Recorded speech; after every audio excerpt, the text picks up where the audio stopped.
Insights, solutions, and networking all come together at RSA Conference. Join a global cybersecurity community at rsaconference.com/ITSPmag24. Marco. Yeah, just woke up. I made a decision to stay in the office for this episode. Yeah, too cold? It's too cold. It's actually warm today. Yeah. But, so I'm getting the heck out of here soon after we're done. So that's why you're forcing me to do I'm forcing you to wake up early. An early Saturday morning live update because we didn't make it happen the entire week. And apparently it's becoming a... It seems like a weekend thing. I don't know. Yeah, see if that sticks or not. But the important thing that I'll point out is it's our choice. We can choose. We can choose to have coffee in the morning or not. We can choose what pillow we like. We can choose to drive versus walk or walk versus drive. We have a lot of choices in life. Where are you going with this? Well, I just remember we have a lot to talk about today in a very short amount of time. But I remember a few years back, a number of years back now, I didn't want a smart TV because I didn't want all the insecurities and vulnerabilities that would come with it. Of course, you can just not plug it in. But anyway, I searched and searched and could not find one that was not smart. And so I ended up not plugging them in anyway. But you had a choice. I had no choice for a non-smart. You could go vintage on a black and white. That's TV very true.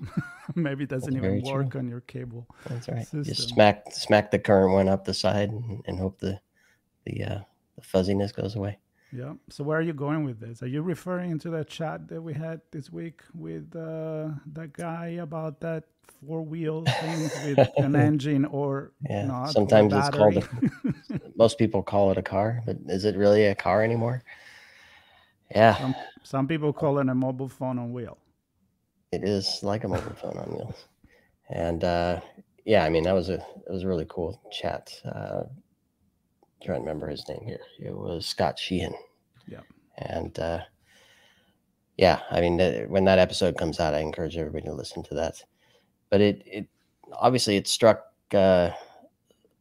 something in us to kind of look at that and the bigger picture of what, as technology advances and penetrates everything,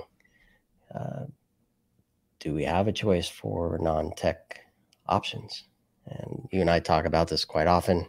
I actually wrote a piece on this, I don't know, like 10 years ago or so, that at some point, the nostalgia of non-tech things will become so valuable to us. So here's my thing. And it follows this never-ending conversation that we've been having now, maybe for, I don't know, since we know each other, like more than 15 years. And it did trigger something to me, that conversation as well. And I remember I asked a philosophical question that you can have the answer when you listen to the episode. When is a car still a car, and when it's not a car anymore? And I brought the ship of Theseus story, philosophical thought work process where, is it still a car if it doesn't have an engine? Is it still a car if you're not driving it anymore? You don't step on the gas. There's already no clutch anymore, no gears. And I don't know. And I don't know if it's just nostalgia or bringing the vintage back, but if it's actually what I am going to discuss in an upcoming newsletter or blog that I'm writing, is if it's actually part of us being human to actually do things with our hands and touch stuff and all these, interface that now we're just going to tell the phone what to do, or a robot to clean the house, or the car to drive you somewhere.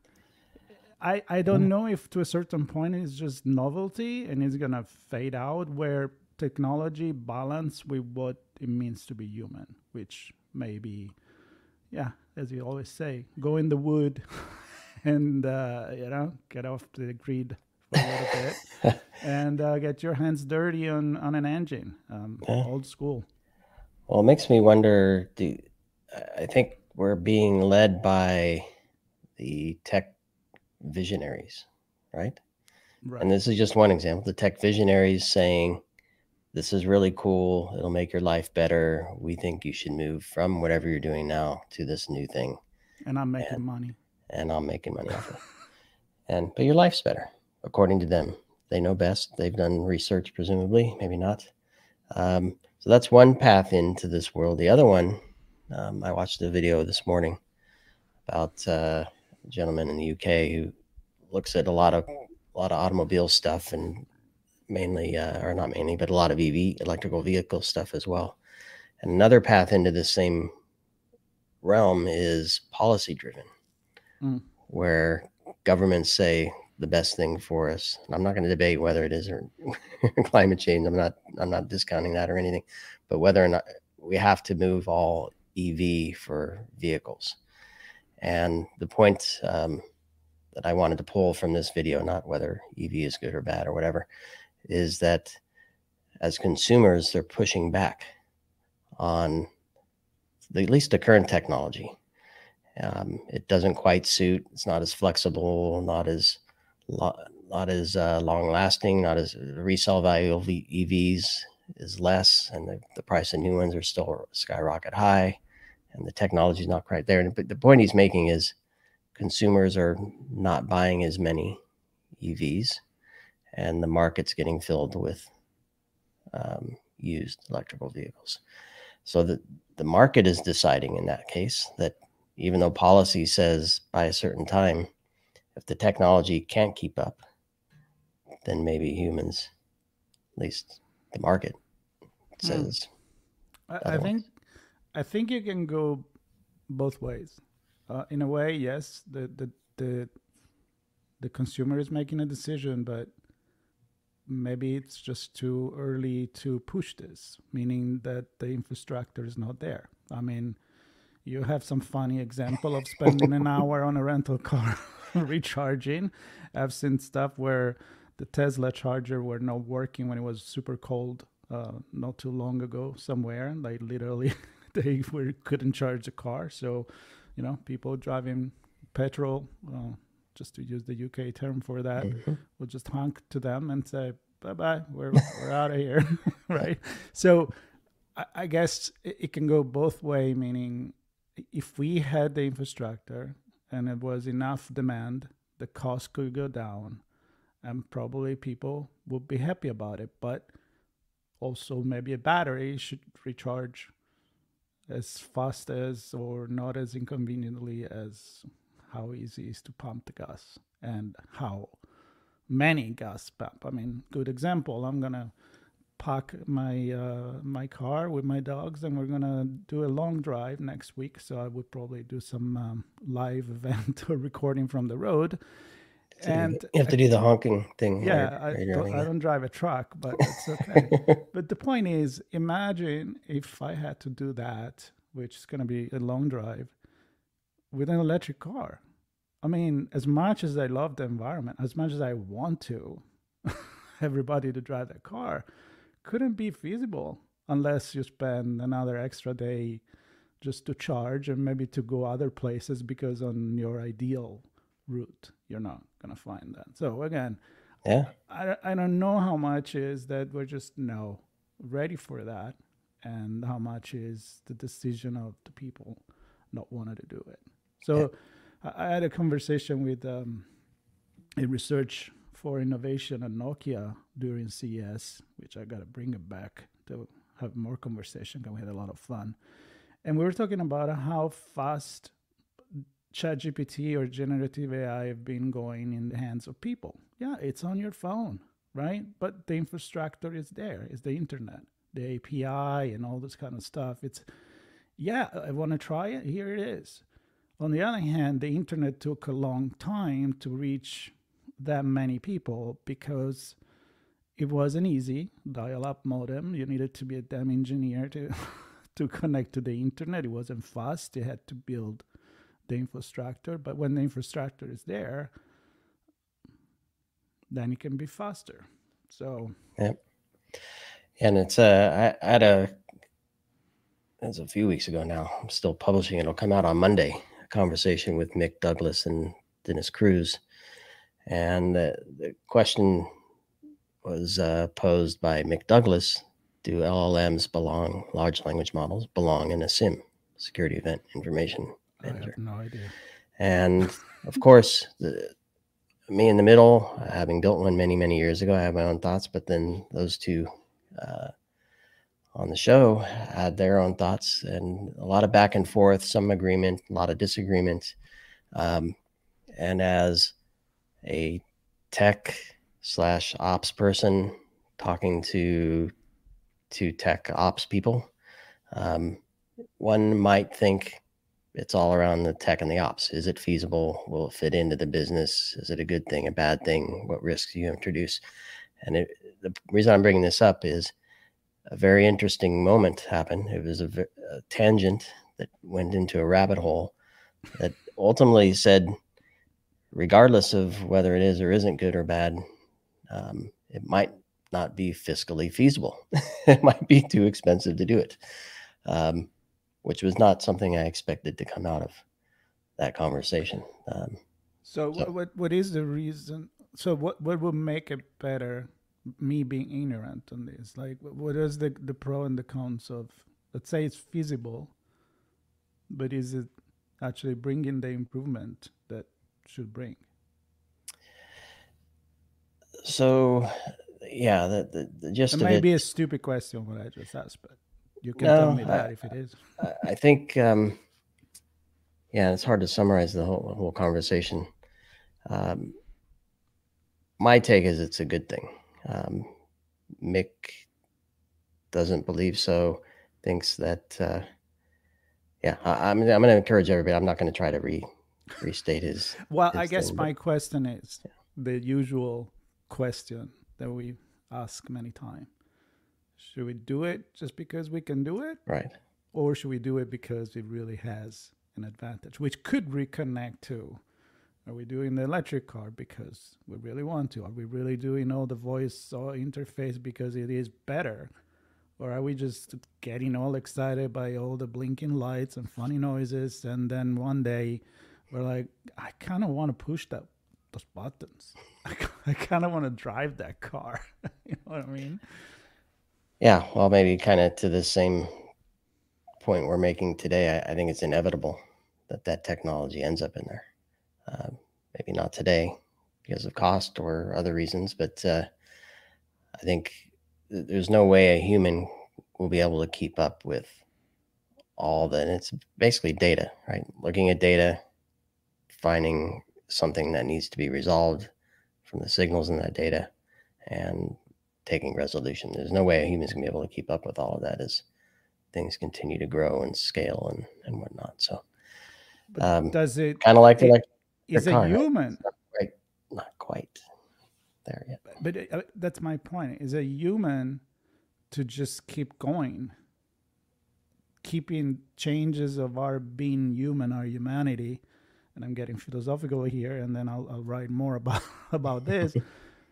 Or intrinsically, our DNA, our gene, our mind, it's actually more rooted into the physical world, as we want now to believe that we're not, and we can just live in a virtual life with having meetings with with goggles and not being there and not touching things and not driving cars and not riding a horse. And that's my point. It's why are we doing it, and are we doing it unconsciously? So it's a lot of question here to unpack, but also connecting to what the conversation we were having. Are we just not having car anymore? Are we just going to push a button and we just transport ourselves from one place to another, kind of Star Trek, which we did mention in the in the episode as well? And physical elements, of course, while we're still moving and touching and sitting and standing and running, whatever else we're doing. But I think where technology seems to focus, and I hear a lot of this in the business sense as well, that it's all about efficiency, right? If you can do it faster, it's probably cheaper, it saves you time. You can do something else in that spare time. to me, that seems to be the driver 90+% of the time. And we kind of miss the point of, well, is it good for us outside of just being faster? Is it fun? Better? Is it fulfilling? Is it fun? Is it something that makes it feel good? Yeah. It may be faster to get a prepackaged meal and shove it in the microwave, but I'd rather spend half an hour cutting stuff. So one day I may be in a hurry or traveling, and that's cool. But if I have a choice, and that's how you started, right? I mean, if I have a choice, can I do this? If I have a choice, maybe there is a time for one thing and there is time for another. So maybe we have this super high tech thing, but still, maybe we want a vintage car in the garage or a bike to just go and hammer on it. Just because this guy had a row. This guy had a row of toys, he calls them. Yeah, he said, when I want to stick or to have some fun, I go to one of these. Well, but not nice to have that choice. Sure. Yeah, exactly. But I think I know we're coming close on time here, but in terms of nostalgia, so I walk the city, I walk the park, and I'm fortunate to be close to the Met Museum. And if ever I'm passing, I take half an hour or an hour just to walk through and look and experience physical things. There's not much tech in there. There is some for some displays, but I looked at some Monets and Picassos the other day. Nice. And just filled my soul with work that people did with brushes. I didn't look at a screen to see them and experience them. I stood in front of them, looked at the brush marks, tried to feel what they were feeling as they were painting. Now you're going in a completely different corner, which I think we could talk about this next time. Maybe we need to make a note about the digital art versus the physical art, which again, it's connecting to what it means to be somehow human, and that's a big question to answer, which I wonder a lot on my show, and I will probably never have an answer. So just a bunch of questions. So I think we come up with an end. I think we had enough conversation for today. Next time will be again, hopefully from the road or definitely from a different place. So you won't see this old vintage stuff behind here. And I'm very excited for this. I'm excited for our next conversation. And for everybody listening, if you're listening live, have a great weekend. And if you are listening after, have a great whatever day it is. And Sean, please next time go to the Met. Just share some of your experience. I'm very jealous about that. Oh, so what do you want? Pictures of what I? Yeah. Right. Or a post. Put a post on LinkedIn. All right, I'll do that. Let us know what we're missing by not living in New York. There are chariots there I saw the other day. A fire? Not a fire. Real chariot. Okay. See? Share. Sure. All right. I might do that. All right. Maybe I'll put it's from the other day, but I'll put a picture of the chariot up with this episode. Cool. Awesome. Well, thanks everybody for listening to us ramble, and stay tuned to our shows, and we'll see you on the next live stream. Bye, everybody. It's your choice. Hopefully you choose to join us. See ya. See ya. Insights, solutions, and networking all come together at RSA Conference. Join a global cybersecurity community at rsaconference.com/ITSPmag24.